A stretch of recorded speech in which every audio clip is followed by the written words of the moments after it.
Okay, grab your tea because if what's brewing behind palace walls is even half true, the British monarchy might be heading for a seismic shock that makes spare look like a polite thank you card. New reports claim that Sarah Ferguson, yes, that Fergie is on the verge of lighting the royal fuse and walking away from the explosion. We're talking about a potential tell-all memoir so damaging, so harmful, it's got Buckingham Palace on high alert. If you want more unfiltered royal truth, not the palace-approved version, hit like, subscribe and tell us in the comments, are Beatrice and Eugenie breaking the cycle or repeating history? Stay tuned. The tea only gets hotter. Now, if you've been following the chaos, you know the Sarah Ferguson story is already wild. The Duchess of York has been royalty adjacent for nearly 40 years, always lingering just close enough to be part of the drama, but never truly on the inside. She was the outsider in the royal family. The messy one, the fun one, the one who kept falling off the tightrope, but somehow always got back up. But now, the rope has snapped, and she's not trying to climb back on. She's ready to torch the whole circus tent. Let's start with where we are right now. The House of York is in shambles. Prince Andrew, her ex-husband and ever-present partner in royal awkwardness, is deep in a pit of disgrace. His ties to Jeffrey Epstein aren't just scandalous anymore, they're radioactive. And with the recent leak of emails allegedly linking both Andrew and Fergie to Epstein's orbit, the palace can't spin the headlines fast enough. They've stripped Andrew of his titles, shut him out of official duties, and now finally they're reportedly pushing him out of Royal Lodge. That's right, the sprawling estate that he and Fergie shared for years is now just another symbol of a royally imploded life. And Ferguson, she's not exactly clinging to the gates either. Word is, she's distancing herself emotionally, physically, strategically. Whether it's to protect herself or lay the groundwork for something bigger, well, that depends on who you ask. But the rumors are growing louder that she's laying low, not because she's ashamed, but because she's getting ready. Ready to speak. Ready to expose. Because here's what makes this next chapter so dangerous. Sarah Ferguson knows things. She's been inside the palace, at the private dinners, in the back rooms. She's seen the monarchy not through the lens of reverence, but through experience. Real, unfiltered, gossipy, probably shouldn't be written down experience. She's been a Windsor wife, a royal pariah, a media survivor, and she's reportedly been sitting on decades of secrets. The good, the bad, and the absolutely unpublishable. Until now. And if she's seriously moving forward with a memoir, let's just say, the royals might want to buckle up. Because this isn't just another fluffy book about childhood trauma and self-growth. This is being teased as the kind of book that hurts. That exposes what wasn't supposed to be public. That peels back the curtain not to settle scores, but to change the conversation entirely. And look, no one's pretending Sarah hasn't flirted with the idea before. She's always had a love-hate relationship with the press. When they loved her, she basked in it. When they didn't, she tried to win them back with carefully curated reinvention moments, children's books, charity work, lifestyle ventures, heartfelt interviews. But this time, the energy is different. She's not trying to win back the public. She's trying to warn them. Or maybe, she's just finally done pretending. There's talk of a media blitz, interviews, documentaries, branded appearances. But it's the memoir that has the palace truly panicked. Because if even a fraction of what she allegedly knows makes it into print, it could cause ripple effects across the monarchy. Not just for Andrew, for everyone. Insiders say she's not planning to protect anyone who didn't protect her.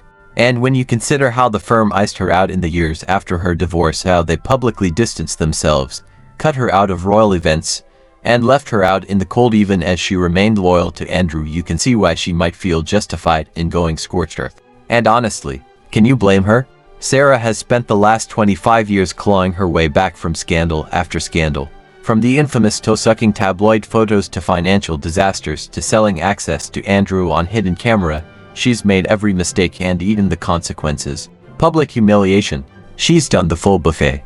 But through it all, she kept trying to bounce back. To stay loyal to the family that never fully claimed her back.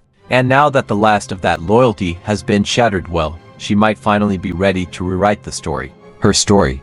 Now let's talk stakes. If Sarah really does go forward with this memoir, what exactly is she risking? Well, everything. And also, nothing. She's already been cut from royal patronages. The public perception of her is at rock bottom. She has no official title left to guard. No palace obligations to honor. She's already lost the respect of the monarchy. So what's left to lose? Just reputation, really. But here's the twist: if she plays this right, she might gain something else: power. Because royal secrets are currency. And Sarah's been sitting on a gold mine. The kind of material that could land explosive headlines, send PR teams into a frenzy, and force some very uncomfortable conversations at Buckingham Palace. Everything from backroom cover-ups to royal dynamics, financial hush-hush dealings, and possibly even more connections to scandals the public doesn't yet know the full extent of. It's all on the table. And here's the kicker: people will buy it. Even the people who claim to hate her. Especially them, because nothing sells like a royal betrayal. Especially when it comes from the ultimate royal outsider. The question now is, what's her endgame? Is this a money grab? A revenge play? A desperate grasp for relevance? Or is it something more? Because underneath the headlines and the chaos and the crown jewels drama, there's a woman who's been publicly humiliated for most of her adult life and still showed up smiling. Who stood next to Prince Andrew long after she should have walked away. Who raised her daughters in the shadow of a monarchy that treated her like a PR liability. Who was willing to take hits, again and again, to prove her loyalty to a family that never fully embraced her. And now, she's finally taking the mic for herself. It's bold. It's reckless. It's so Fergie. And if this really is her final act, it might just be her most unforgettable one yet. Imagine it. An explosive memoir drops, complete with behind-the-scenes chaos, whispered names, and royal drama too juicy to fact-check. Media outlets go wild. The palace scrambles to issue a polite but tight-lipped no comment. Royal aides pull double shifts. Lawyers start sharpening their pencils. And Sarah Ferguson, finally outside the blast radius, just watches the flames from a quiet beach house somewhere far, far away. Portugal, Morocco, Dubai. Take your pick. Because yes, there's now serious talk of her going full exile mode. Not just to escape the headlines, but to finally be free of the royal leash. To leave the legacy and the mess behind. And honestly, what better way to end the saga? If she stays in Britain, she's a scandal. If she leaves, she becomes a legend. The Duchess, who set the match and walked into the sunset. There's poetry in that, no, but make no mistake, this isn't just about one woman's rebranding campaign. If Sarah Ferguson tells everything she knows, it could reshape the public's understanding of what the royal family is and isn't. It could reveal the fragility behind the facade, the pettiness behind the pomp, the damage done behind closed doors. And the palace knows it. That's why behind all the silence and stiff upper lips, there's panic. Not because of what she might say, but because there's nothing they can do to stop her. And you can bet she knows that, too. So now we wait. For the book. For the interviews. For the fallout. Will Sarah Ferguson really go through with it? Will she name names? Will she swing wildly and take out reputations in the process, or pull back at the last moment, leaving us with carefully worded innuendo and royal side-eye? Either way, the storm's coming. And when it hits, the monarchy might not look the same afterward. Because say what you will about Sarah Ferguson, but when she moves, the palace shakes. So, what do you think she's going to reveal? Drop your wildest theories in the comments, subscribe for the next chapter of this royal roller coaster, and remember, in the world of crowns and scandal, the truth is never simple and the exits are rarely graceful. And let's be honest, at this point, the grace period is long gone. Sarah Ferguson isn't stepping delicately anymore. She's done playing nice with a system that's never played fair. For years, she smiled, waved, said the right things, nodded politely from the sidelines of royal life like a guest who overstayed her welcome. She knew her role, the messy ex-wife, the royal family's quirky liability, the one you invite for appearances, then usher out before the official portrait. But now, she's no longer interested in being anyone's awkward +1 in the House of Windsor's PR fantasy. This is the Sarah who's finally learned the oldest rule of survival in the palace jungle. If they don't let you sit at the table, you bring your own. And apparently, she's bringing receipts. Let's not pretend this is just some last-ditch cry for attention. No one threatens to detonate royal secrets for fun. If she's really writing a memoir, if she's really preparing to go public with what she knows, then this isn't about attention, it's about power. And honestly, it's the first time she's had any in years. Because for so long, Fergie was always the one who couldn't talk. There were royal rules, unspoken codes, PR handlers who told her what to wear, what to say, when to stay quiet. Her entire life became a PR tightrope she was expected to wobble along with a smile. Even when they cut her out. Even when they humiliated her. Even when they left her to clean up messes that weren't entirely hers to begin with. But now, there's no palace contract binding her, no HRH to strip, no royal job to lose. And that makes her dangerous. See, the British royal family has always operated like a fortress, all about control, discretion, secrecy. Everything behind the gates is carefully managed. Controlled leaks, curated narratives, unnamed sources that somehow all say the same thing. And it works because most people inside that fortress have something to lose. They play nice. They follow the rules. But Fergie doesn't live in that fortress anymore. She's got nothing to lose, and more importantly nothing left to protect. Not the firm, not the family, not even Andrew. And that's the real twist in this saga. She might finally be done defending him. For decades, Sarah stuck by Prince Andrew through thick, thin, and catastrophic. Even after their divorce, she lived with him, traveled with him, praised him in interviews. While the world slowly turned against him, she stayed loyal, calling him a true gentleman and a great father. She wore that loyalty like armor, even as it dragged her name through the mud. But now, that armor's cracked, and the silence is deafening. Since the Epstein connections resurfaced, since the emails leaked, since Andrew was effectively erased from royal life, Sarah's been unusually quiet. No interviews, no awkward defenses, no bizarre open letters, just silence, which tells you everything. Because when Fergie goes quiet, something is brewing. And what's brewing, allegedly, is a memoir packed with not just her own experiences but revelations that could blow a hole straight through the palace's tightly controlled narrative. Think about it. How many secrets has she been sitting on? We're talking about a woman who married into the most secretive family on earth, lived inside palace walls, saw the dysfunction from the front row. She's not just a former duchess, she's a royal insider turned outsider. The ultimate rogue royal. She knows the stories they buried, the scandals that never made headlines, the personal feuds, the family fractures, the behind-the-scenes cover-ups. And if she names names, if she pulls back the velvet curtain and lets us see the royal machine in its raw, unfiltered, ugly reality, it could be historic. The firm has survived wars, divorces, abdications, even a rogue prince in California. But it has never faced a threat like this, a woman with a microphone, a memory like a filing cabinet, and zero remaining incentive to stay quiet. And here's where it gets even messier. Because behind every headline about this alleged memoir, there's a second storyline playing out, the exile plan. Yes, exile. There's growing speculation that Fergie is planning to leave the UK entirely. Some say she's already quietly scoping properties abroad, Portugal, the Middle East, maybe even Switzerland. Not for a holiday. Not for a detox. For good.